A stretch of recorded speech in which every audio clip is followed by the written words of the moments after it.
was believed that all the planets were rotating round the Earth. And this even included the Sun.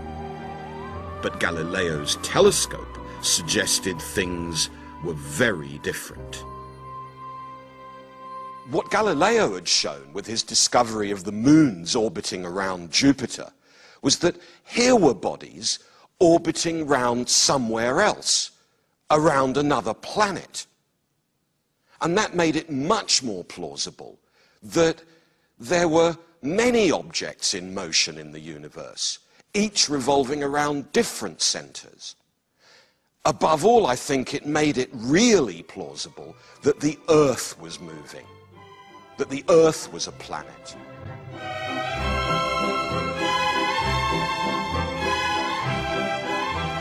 Galileo's work was evidence for a startling new model of the universe, with the Sun at the center. Now, the Earth might be just another planet orbiting round the Sun. Suddenly, the Church's creationist model of the universe was in big trouble. Man had lost his special, divinely appointed position at the center of everything.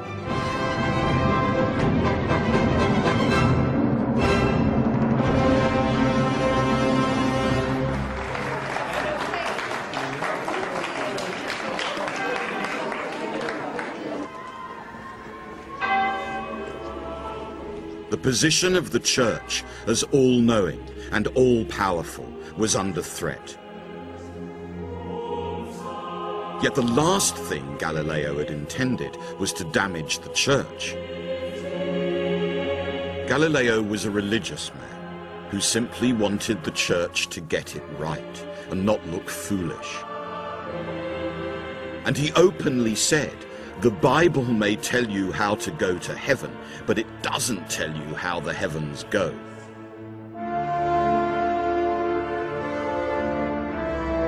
By mastering the telescope, Galileo had revealed how the heavens go.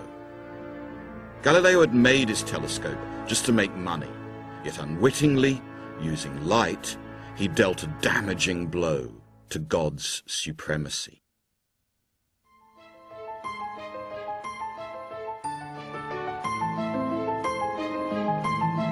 After the success of Galileo's telescope, the lens market boomed.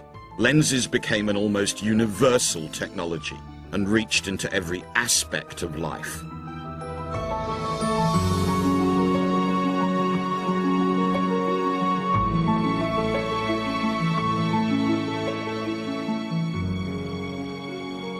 Art would also be affected by the combination of light and lenses.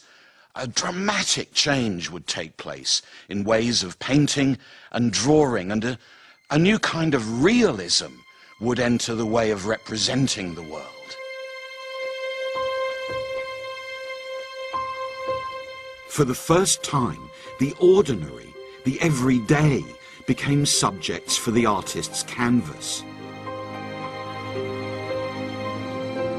And all that happened through a setup called the camera obscura, where the light from the subject passes through a lens so that it's projected onto the painter's canvas. Philip Steadman is an expert on the camera obscura. What we've got here is that I'm in the camera obscura. This half of the studio that I'm sitting in is pretty much in the dark. And between you and me is the lens.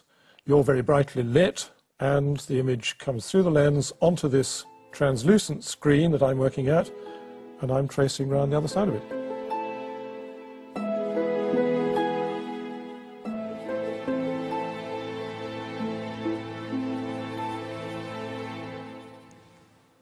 Obviously, one of the things about the image is that I'm upside down. Why am I upside down?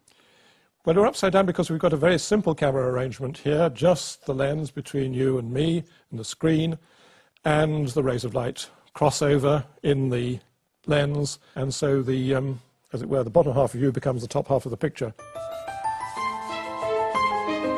So the lens focuses the rays of light coming from me straight onto the canvas.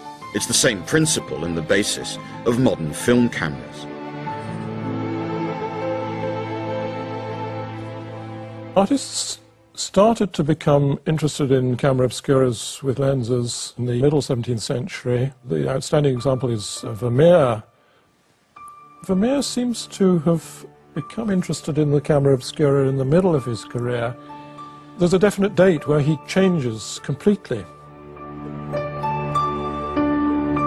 And you really can see the difference that using a lens makes to Vermeer's work. The three characters in the first painting have heads of the same size, despite the fact that they're at very different distances from us. But the perspective in the second painting is exact and photographic. The soldier's head is twice the size of the girl's because he's much closer. But it's not just the perspective that's changed. Vermeer has moved from painting mythical religious scenes of angels and icons to portraying the real world of soldiers and servants. So here's the finished product, Simon. Oh, well done. That's magnificent. I think it does more than justice to the sitter. Well, you're very kind. It's, of course, done extremely quickly. Yeah. I mean, this is only 5 or 10 minutes' work. The use of lenses had created a new art of describing the world. What lens technology and the camera obscura meant was that artists set out to make realistic images of the world as they saw it around them. The telescope had completely changed people's relationship with the world, of the great and of the small. And now the camera obscura had put people into perspective, giving them an account of the world that was realistic, that was accurate. In 17th century Europe, lenses were used to explore every aspect